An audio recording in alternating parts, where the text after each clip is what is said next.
दोस्तों, लगातार आपका अपना चैनल टाइम्स एक्सप्रेस जो जो खबर दिखाता है वो हवा में नहीं दिखाता, ये साबित हो चुका है। चाहे हमारा एग्जिट पोल हो, ओपिनियन पोल हो, यहां तक कि एक एक खबर हमने पुख्ता तौर पर आपको दिखाई है। और देखिए, अभी तक हम आपको बिहार की राजनीति में उठापटक चल रही है वो दिखा रहे थे। महाराष्ट्र में तो हालत यह है कि 72 घंटे के भीतर चेहरा बदलने जा रहा है। 24 विधायक बागी हो चुके हैं। लेकिन अब बात मैं बिहार और महाराष्ट्र की नहीं कर रहा हूं। एक ऐसा राज्य जिसमें तकरीबन 5 महीने पहले ही भारतीय जनता पार्टी ने प्रचंड बहुमत से सरकार बनाई थी, उसी सरकार पर अब ग्रहण लग गया है। जी हां, ताबड़तोड़ इस्तीफे शुरू हो चुके हैं। और ये बात है राजस्थान की। राजस्थान की सियासत में हार के फौरन बाद ही ताबड़तोड़ इस्तीफों का दौर शुरू हो चुका है। नमस्कार, मैं हूं प्राज्वल गौतम और आप देख रहे हैं टाइम्स एक्सप्रेस। याद करिएगा, मैं लगातार आपको बताता रहा कि अगर इन्होंने सरकार बना ली, मुख्यमंत्री बन गए, पर्ची वाले मुख्यमंत्री, अपने तमाम नेताओं को साइडलाइन किया, चाहे वो वसुंधरा राजे सिंधिया हो, किरोड़ी लाल मीणा हो, लेकिन सबको इंतजार था लोकसभा चुनाव की तारीखों का अंत हो जाने के बाद, यानी जैसे ही परिणाम आएगा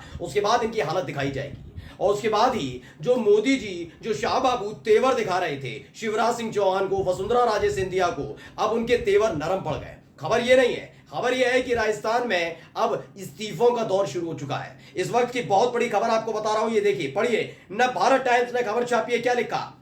बीजेपी के बाबा दे रहे हैं इस्तीफा, जाने कैसे बढ़ सकती है सीएम भजनलाल की मुश्किलें। भजनलाल कौन? मोदी जी के खासम खास। भजनलाल कौन? राजस्थान के मुख्यमंत्री। भजनलाल कौन? पर्ची वाले मुख्यमंत्री। तो पर्ची वाले मुख्यमंत्री की मुश्किलें बढ़ चुकी हैं और माना जा रहा है कि राजस्थान में भी नेतृत्व परिवर्तन अगर नहीं किया अभी इसी महीने में, तो भारतीय जनता पार्टी में एक बड़ी बगावत हो सकती है। क्या क्या होने जा रहा है बताऊंगा, लेकिन सबसे पहले इस खबर को पढ़ लीजिए। खबर में क्या लिखा हुआ है? लिखा है, राजस्थान में लोकसभा चुनाव परिणाम को लेकर बीजेपी सदमे में है। 2 बार कांग्रेस का सुपड़ा साफ कर चुकी बीजेपी को इस बार केवल 14 सीटों पर संतोष करना पड़ा। इधर कैबिनेट मंत्री किरोड़ी लाल मीणा के इस्तीफे देने के बयान को लेकर सियासत में हलचल मची हुई है। कांग्रेस लगातार मीणा को लगातार इस्तीफा देने के लिए उकसा रही है। इस बीच सियासी गलियारे में चर्चा शुरू हो गई है कि क्या किरोड़ी लाल मीणा के इस्तीफे से मुख्यमंत्री भजनलाल शर्मा की मुश्किलें बढ़ जाएंगी। चर्चा है कि मुख्यमंत्री पर भी राजस्थान की 11 सीटों पर मिली हार के कारण किरोड़ी के इस्तीफे के दबाव बढ़ सकता है। इसको लेकर राजनीतिक पारे में हलचल मची हुई है। किरोड़ी लाल मीणा ने क्या ट्वीट किया जिससे हलचल मची, पढ़िए। रघुकुल रीत सदा चली आई, प्राण जाए पर वचन न जाए। लगातार दावा किया जा रहा है कि दौसा सीट पर, जहां पर ये प्रभुत्व रखते हैं किरोड़ी लाल मीणा, वहां पर दावा किया जा रहा था कि भाई 25 की 25 सीटें जीत लेंगे। लेकिन वहां पर कांग्रेस ने प्रचंड बहुमत से जीत दर्ज की। और जैसे ही ये हुई, उसके बाद ये किरोड़ी लाल मीणा का ट्वीट आया कि रघुकुल रीत सदा चली आई, प्राण जाई पर वचन ना जाए। यानी 200 सीट नहीं बचा पाए तो किरोड़ी लाल मीणा संकेत दे रहे हैं कि वो इस्तीफा दे सकते हैं। लेकिन खबर ये नहीं है। खबर क्या है? खबर ये बताई गई, ये पढ़िए। ये जो डोटासरा साहब है, गोविंद डोटासरा, जो कांग्रेस के प्रदेश अध्यक्ष है, उन्होंने इसका खुलासा किया है कि किरोड़ी लाल मीणा इसीलिए इस्तीफा नहीं दे रहे कि वहां पर दौसा सीट पर, जहां पर उनका प्रभुत्व है, वहां पर कांग्रेस पार्टी की विजय हुई है, बल्कि खबर कुछ और है। दरअसल वो पर्ची वाले मुख्यमंत्री को रिप्लेस करने जा रहे हैं। पहले सुनिए क्या कुछ कहते हैं गोविंद डोटासरा। है जो मैं पूरी तरह के आश्वस्त हूं कि किरोड़ी लाल मीणा जो कह देता है वो थूक के नहीं चाटता है, इसलिए वो पक्का इस्तीफा देगा और वापिस भी नहीं लेगा। ये मैं जितना जानता हूं, फिर वो उनकी मर्जी है, उनकी पार्टी की मर्जी है, मैं उस झगड़े में क्यों पढ़ूं। लेकिन मैं ये कहता हूं कि किरोड़ी लाल जो मीणा जो कहते हैं वो करते हैं। और वो इस्तीफा कोई इसलिए नहीं दे रहे हैं कि मुझे इस्तीफा देना है, वो पर्ची बदलने के लिए इस्तीफा दे रहे हैं, सबको पता है ये प्रदेश में। तो हाँ भाई, ये बात सच है, क्योंकि किरोड़ी लाल मीणा वाला मैंने पोर्शन आपको पहले भी बताया था। दिसंबर में जब नतीजे आए थे तो पहले छत्तीसगढ़ में आसानी से सरकार बना ली, कैबिनेट मंत्रियों की भी शपथ हो गई। दूसरा पेज फंस रहा था मध्य प्रदेश में, वहां पर भी हो गई। लेकिन दिसंबर बीत गया और जनवरी में जाकर ये सारा, दिसंबर में जरूर भजनलाल शर्मा ने शपथ ले ली, लेकिन कैबिनेट मंत्रियों के शपथ को लेकर और उसके बाद उनके क्या क्या विभाग मिलेंगे, इसको लेकर तकरीबन 1 महीना लग गया। ये हालत पैदा हुई थी। और इसमें सबसे ज्यादा नाराज वसुंधरा राजे सिंधिया से ज्यादा नाराजगी किरोड़ी लाल मीणा और उनके समर्थकों में देखने को मिली थी कि बार बार कांग्रेस के खिलाफ अगर किसी ने आवाज उठाई तो वो किरोड़ी लाल मीणा थे। लेकिन आखिरी वक्त पर जब मुख्यमंत्री बनाने का समय आया तो पर्ची से नाम निकाला और पर्ची में भी नाम किसका आया?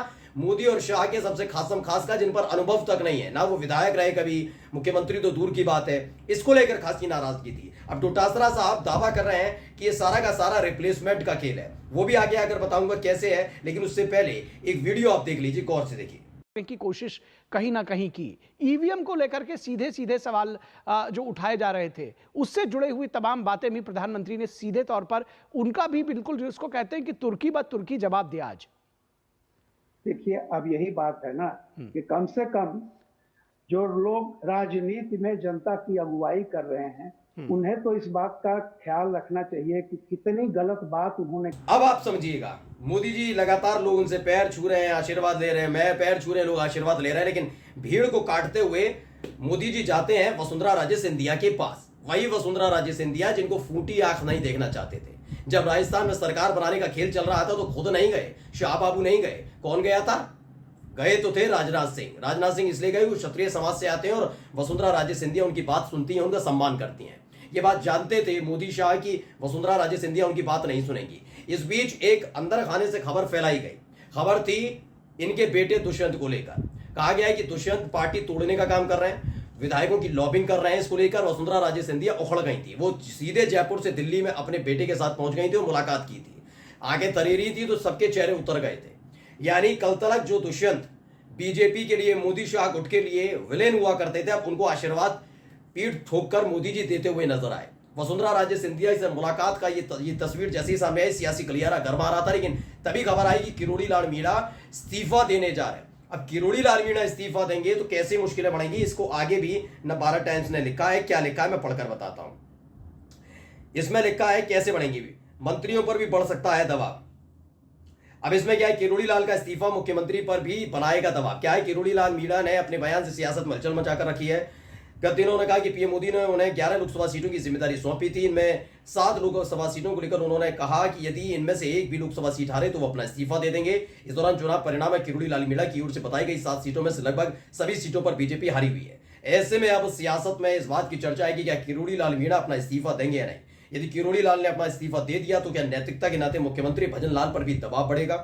क्या मुख्यमंत्री भजन लाल भी अपने इस्तीफे की पेशकश करेंगे? लेकिन इसको लेकर जमकर चर्चा है। यानी लगातार इस्तीफों का दौर जारी है। अगर किरोड़ी लाल मीणा देते हैं तो भजन लाल को देना पड़ेगा इस्तीफा, और उसके बाद बारी आती है किसकी, मुख्यमंत्री बनने की, वसुंधरा राजे सिंधिया की। वसुंधरा राजे सिंधिया एक बार फिर से राजस्थान की मुख्यमंत्री बन सकती हैं। मैं फिर कह रहा हूं आपसे कि सारा खेल इसी के इर्द गिर्द चल रहा है कि जो नैतिक जिम्मेदारी लोकसभा चुनाव के मद्देनजर लेनी चाहिए थी मोदी और शाह को, क्योंकि जब ये चुनाव जीता, चाहे वो 2014 का जीते हैं, 2019 का जीते हैं, या फिर विधानसभा के चुनाव हो, कहीं पर भी जहां जहां बीजेपी की सरकार बनी, आपने हमेशा बीजेपी के दफ्तर में, दिल्ली वाले में जश्न होते हुए देखा होगा। और उस जश्न में आपने हमेशा नायक के तौर पर मीडिया की तरफ से भी और बीजेपी की तरफ से भी हमेशा मोदी शाह को नायक बनाते हुए देखा होगा। लेकिन इस बार जब 240 सीटें आई, यानी बहुमत से कम, और कई राज्यों में तो हालत खस्ता हो गई, तो इस बार हाथ हिलाई रस्म का निर्वहन नहीं किया गया। कोई जश्न नहीं हुआ बीजेपी में। उल्टा क्या हुआ कि जब जीते थे तो मोदी शाह को दी गई पूरी तरह से क्रेडिट कि भैया इनकी वजह से जीते, और जब हारे हैं तो अपने अलग अलग नेताओं को दी जा रही है। देवेंद्र फडणवीस इस्तीफे की पेशकश करते हैं जिससे योगी आदित्यनाथ पर दबाव पड़े, क्योंकि उत्तर प्रदेश में भी अच्छा प्रदर्शन नहीं हुआ, लेकिन योगी आदित्यनाथ ने इस पर कोई प्रतिक्रिया नहीं दी। यानी वो सीधे तनकर खड़े हुए मोदी शाह के सामने कि इस्तीफा तो नहीं दूंगा।